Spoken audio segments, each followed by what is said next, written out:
Yo, what's up? This is Jay Dennis, and we're back with another ranked and reviewed for the first time in a while. I've been really busy with my move and packing my house, so that's why I haven't been doing any of these, but I still have a huge list of bands I want to do.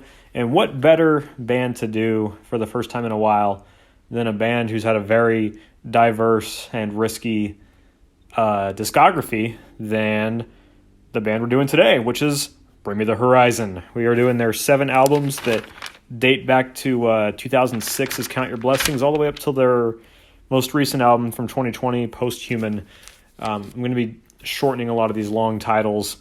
But I've been listening to Suicide Season since, not Suicide Season, I've been listening to Bring Me the Horizon since, the year Suicide Season came out, since 2008.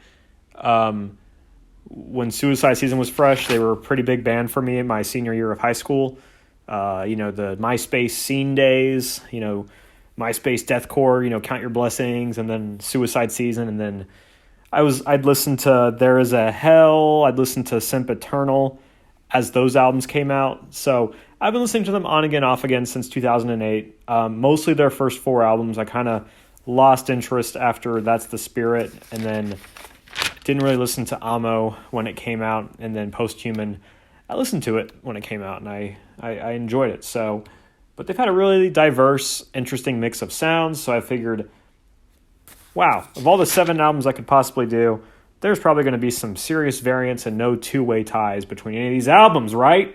No. Fuck. There actually ended up being, I think, about 2 two-way ties, but my mock ranking, which is what I do ahead of time, right, where I think what my ranking is going to be, actually ended up being completely correct to what my actual ranking came out to be. And then, of course, at the end of this, I'll share what my top 10 tracks are. So without further ado, let's go ahead and rank and review from least favorite or worst to most favorite or best, depending on the band, for Bring Me the Horizon. And be sure to subscribe to the channel and check out the Ranked and Reviewed playlist where you can check out all my other bands that I've done. And again, I got more coming. I'm going to be doing Blink-182, Green Day, Dillinger Escape Plan, As I Lay Dying. I got a whole list of bands that I want to do. I've been busy, but let's get back to it. So, Bring Me the Horizon. At the number 7 spot, least favorite album, was not surprised by this, but wanted to give it a shot, is their 2019 release, Amo, which I think is like a 52-minute album, so it might be one of their longer albums. I'm only doing standard edition albums here, and for albums that have like transition tracks, I'm mostly focusing on the rateable tracks. So it's a 13-track album, I believe, but I only rated 11 because the intro and Ouch were just transition tracks or intros. Emo is where they went full-blown experimental. I remember a friend of mine saying what a great album it was. I think he was mostly talking about the song Heavy Metal or Wonderful Life because it had some heavy riffage or a little bit of a new metal groove to it. But this album is just disjointed. It's inconsistent. The thing about Bring Me the Horizon is Ole Sykes is an awesome vocalist. He's actually really talented. He does the heavy and the clean singing really well, but just the songs themselves on this album, like the hooks, the catchiness, just really wasn't there. It's a very forgettable album. Even when I'm critical, though, when I do a lot of these ranked and reviews, I still end up giving some albums or bands or songs still a decent rating. So like a 7 out of 10 means the album is still kind of good. An 8, it means it's great. A 9 means it's excellent. Of course, a 10 is perfect. And then a 6 means like it's okay. Like I can stomach it. I've rarely given songs like a 5 or lower. 5 is like mediocre. 4 is like bad. 3 is like I don't even know. Like 3, 2, 1, or I don't even know what to do with that. But I don't really listen to music or rank albums of artists that put out music like that. So, but Amo had a couple of 6 songs, like just a handful of okay songs, but let's talk about the good first. Wonderful Life is pretty catchy. It's pretty heavy. I like it. It's a catchy chorus, but the best song on the album is Medicine. I love when they do the D minor scale and they sing in those catchy choruses. Like I think Ole Sykes' vocals sound good there, so Medicine's the best track. But they got really weird with the electronics and the electronic vocals and songs like sugar, honey, tea, whatever it's called, the, modulated vocals, Nihilist Blues. They did that weird, like, da-da-da-da-da-da, that weird vocal scatting that's popular in awful 2010s pop music, and Why You Gotta Kick Me When I'm Down. Easily one of their worst songs they've ever put out. Fresh Bruises is okay, so is Mother Tongue. They kind of picked it up, the quality a little bit there. Heavy Metal is a catchy song musically, but just vocally, no hooks. And I don't know what to say is a pretty good closer, but definitely not their best. Mantra, the single, very forgettable. It's got a couple of good parts and hooks sprinkled in, but overall as a single, it's a radio sellout song. So overall, Amo barely got over a 7 out of 10, which just means it was just kind of barely a good album with 2 memorable tracks, but the other ones are forgettable. I would never listen to this album front to back again. Definitely their worst album. Next up at the number 6 spot, another experimental album. Their 2015 release, That's the Spirit. They kind of went even poppier and less heavy than Senpaternal. But That's the Spirit's got more good songs than Amo. And That's the Spirit's actually much better. This one barely got an 8 out of 10, which means it's still kind of great. And again, I'm kind of generous with my ratings.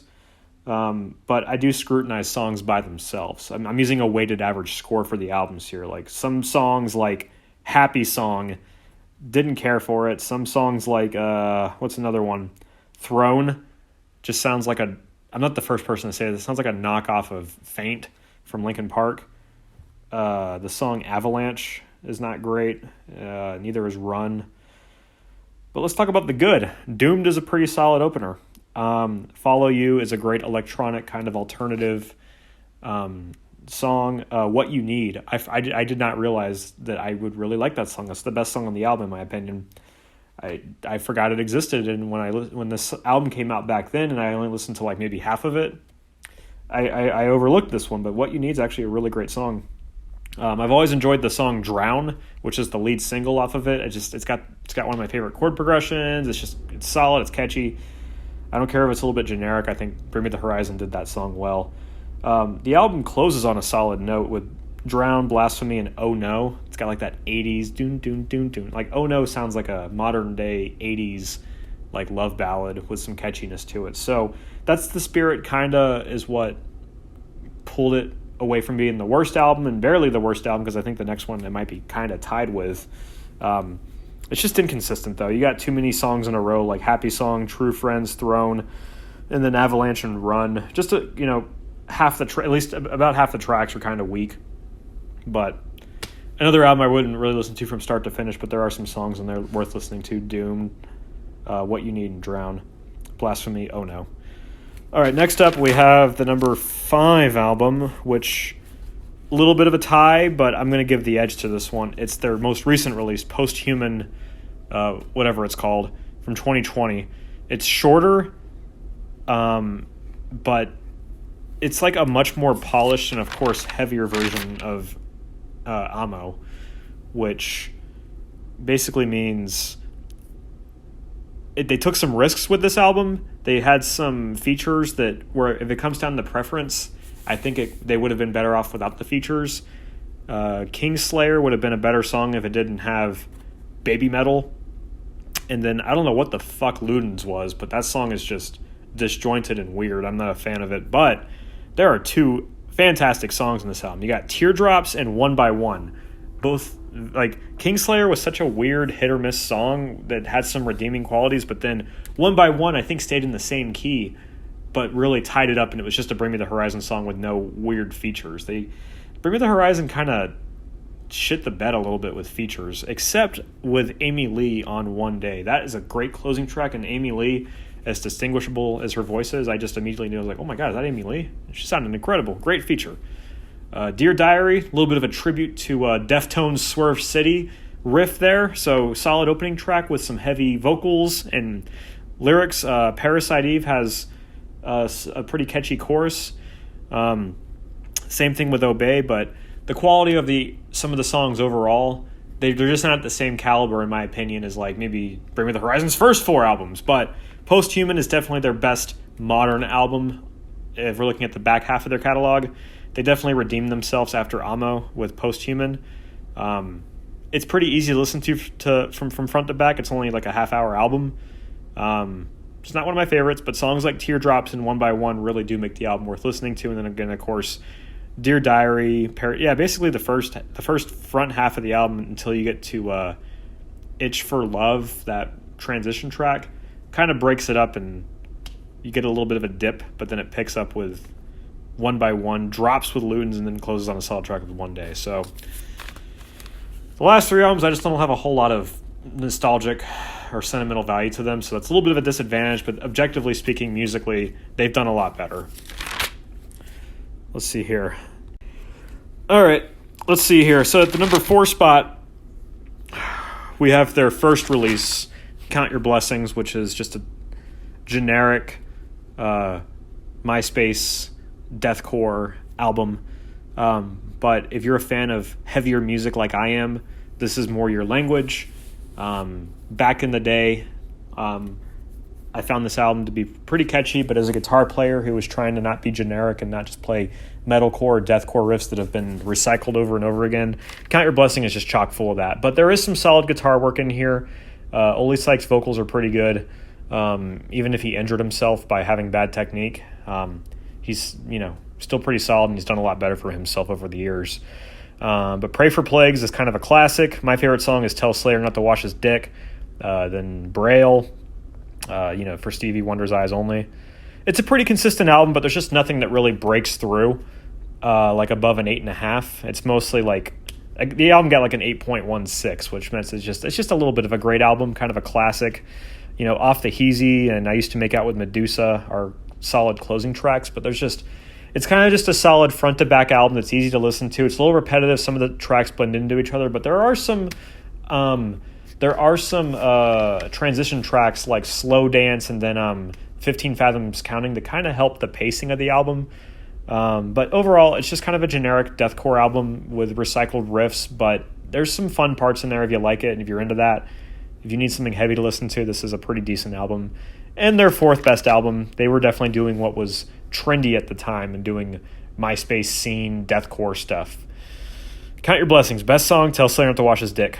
Don't really have anything negative to say about it. It's just kind of their most generic. But if you're into heavy stuff, this is your jam. Number 3 spot goes to their 2010 release, There Is a Hell. Believe me, I've seen it. There Is a Heaven, Don't Keep It a Secret. Awful album title, but this is, along with That's the Spirit, their most inconsistent album, but there's a handful of tracks on here that ranked really high that pulled the score up a little bit. I thought this album would be like one of their weaker ones, but I listened to it again. This is another album that I would not listen to again from start to finish.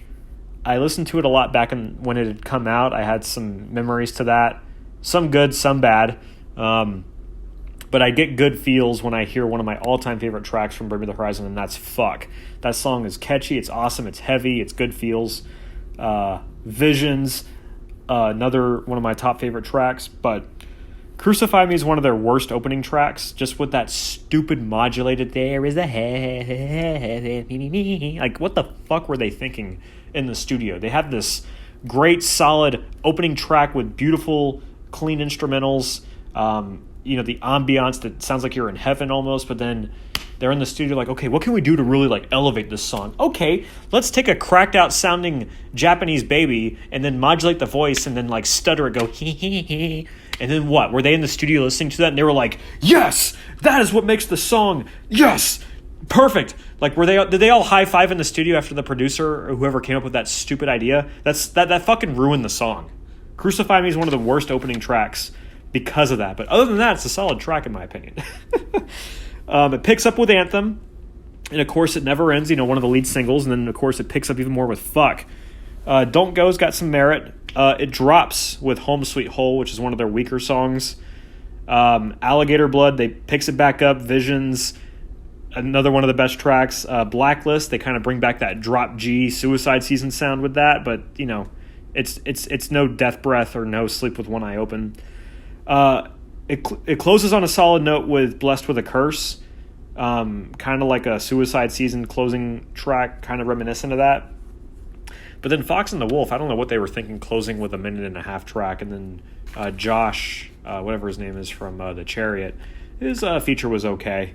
But yeah, There's a Hell, opening and closing kind of weak, but there's a handful of solid tracks in there that kind of make it worth listening to. Again, Visions, Blessed with the Curse, Fuck, Anthem, It Never Ends. But inconsistent album, but it's got some stuff. I'd recommend listening to it. Definitely, they went a little bit more experimental here, and part of it paid off. Number 2 spot goes to This Is Senpaternal. Sorry, overplayed joke there. Senpaternal from 2013. I got a lot of good memories to this album. I had it as it came out. Again, only doing the standard edition.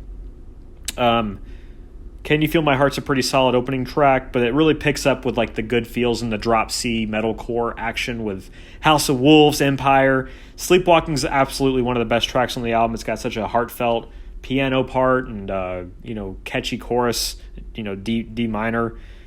And then Shadow Moses, which is just like one of their best songs ever released. Go to Hell for Heaven's Sakes is absolutely one of their worst songs. I should have known that when one of my former best friends told me that was his favorite song off the album. I should have known that was going to be one of the final nails in the coffin. I had to just, kind of appease him and go like, oh, okay, that's cool. But I was like, that song sucks. Go to Hell for Heaven's Sakes. It just drags. It is not a good song. Even when they played it live and I saw them play it live, it just, it wasn't even a good live song. It's such a poorly written song, and it just drags. If it wasn't for that song, Senpaternal might actually be probably their best album. But the distance between Senpaternal and their number 1 album is actually differentiated by about 0.4. So anyway, Shadow Moses, one of their best songs. Snakes Start to Sing, Seen It All, Antivist, Crooked Young. All those songs are just kind of solid and consistent, no peaks or valleys there. Great melodies, great hooks, great consistency. Hospital of Souls is a pretty solid closing track. But again, this is just kind of them being more dialed into their sound and having a very cohesive sound and theme throughout the album. It really paid off here. Senpaternal is definitely one of their best albums. But the best album, the top spot, easily goes to their 2008 release, their sophomore success, Suicide Season. Again, if we're talking about consistency in a theme, it almost made the same mistake that Count Your Blessings did, where almost all the songs sound similar, they kind of bleed into each other. But instead of it all being in the same tuning and Ole Sykes doing all the same vocal styles, he variated a little bit on this album. And he put some hooks, he sung, they changed tunings, they tuned up to drop C, they tuned down to drop G, they mostly played an A sharp, and they fucking killed it with this album. I, of course, have a lot of nostalgia and a lot of sentimental value to this one. I got a lot of good senior high school memories with like partying and like other things to this album. Listening to Football Season's Almost Over, party till you pass out, literally on my way to go underage drink. But the Come Down is definitely their best opening track. Just the speed, the intensity. I saw them play this album live. It was so fucking good. That's how I got into the band Architects, because they were touring with them. Chelsea Smile, just the fucking tone of that A sharp. Dun dun dun dun dun dun dun dun dun dun dun dun. I was like, I'm in love with this song. Written in Blood, Death Breath, like again, all the drop G stuff. When they went evil on this album, they went full steam. The heaviness was there. The drop evil sound to drop A sharp was there. But they wanted to make it more lighthearted and more melodic with songs like Written in Blood, Sadness Will Never End, and of course the closing track, Suicide Season, which is one of their best songs. More melodic and more happy sounding. They really killed it and dropped C sharp. Sleep With One Eye Open is a fucking heavy-ass song. He really kept the deathcore vocals alive on this album. So, in my opinion, you're getting kind of the best of everything Bring Me the Horizon's done for the most part in Suicide Season. They did the heaviest parts the best, but then they also brought in some of the melody, and they did just enough to where you can enjoy it, find it catchy, but the heaviness was still the main thing. And if that's your preference, which is what it is for me, it easily makes Suicide Season their easiest album to listen to. It's their most consistent. It's definitely their heaviest, but it's also their most accessible if you can kind of take all those things into consideration. Diamonds Aren't Forever is another solid single. So throw your diamonds in the sky, we'll stay gold forever. Oh, I've seen it before, I'll see it again. How many times did we see that before on like MySpace's people's quotes or their what are those called, bulletins. If you think you're alive, then you're better off dead. Suicide Season's fucking awesome. It's easily their best album. I gave it an 8.7 out of 10. Great album. So let's recap real quick. We got from worst to best: Amo, That's the Spirit, Posthuman, Count Your Blessings, There Is a Hell, Senpaternal, and of course their best album is Suicide Season. My top 10 tracks from them, no particular order except for maybe the top 3 or something, are Drown from That's the Spirit, The Come Down from Suicide Season, Visions from There Is a Hell, Sleepwalking from Senpaternal, What You Need from That's the Spirit, Teardrops from Posthuman, Suicide Season from Suicide Season, Shadow Moses from Senpaternal, Fuck from There Is a Hell, and then of course Chelsea Smile. So mostly singles there, but probably some, I guess, deep cuts or not B-sides. But anyway, let me know what you guys think. How would you rank them differently? They're kind of a controversial band, or they're kind of a divisive depending on what your style is, what you're into. Let me know how you would have ranked it differently. I've been listening to them since they've been out for the most part. I didn't include their EP because I'm just talking about their albums, but I like their EP too because it's heavy. But let me know what you think. How would you rank it differently? What are your favorite songs? Do you have any stories about concerts or what a certain album means to you? And again, of course, subscribe to the channel. Be sure to check out the rest of my ranked and reviews. I do a lot of other bands of this genre. I do some non-metal bands. I've done some pop acts. I've done Ariana Grande. Not Ariana Grande yet. That's in the future. Taylor Swift. Who else have I done? Eminem. Yeah. So go check it out. Let me think here. Is there anything else I want to say about Bring Me the Horizon? Yeah, I respect them. I respect that they've experimented around a little bit. They're a little bit of a couple of trend hoppers sometimes, but that's fine. You know, music is a business in some way, so you have to kind of do what's going on, but it seems like they've stayed true to who they are for the most part. I've seen them live a few times, and they've always been pretty solid. And so for Oli Sykes to kind of bounce back from a vocal surgery and come out better, I respect it. And I've watched a few videos of Lee play guitar. They seem like pretty down-to-earth guys. So yeah, thanks for watching, and I will catch you on the next one. Again, I'm moving, but there will be a lot more of these coming out here in the very near future. Peace!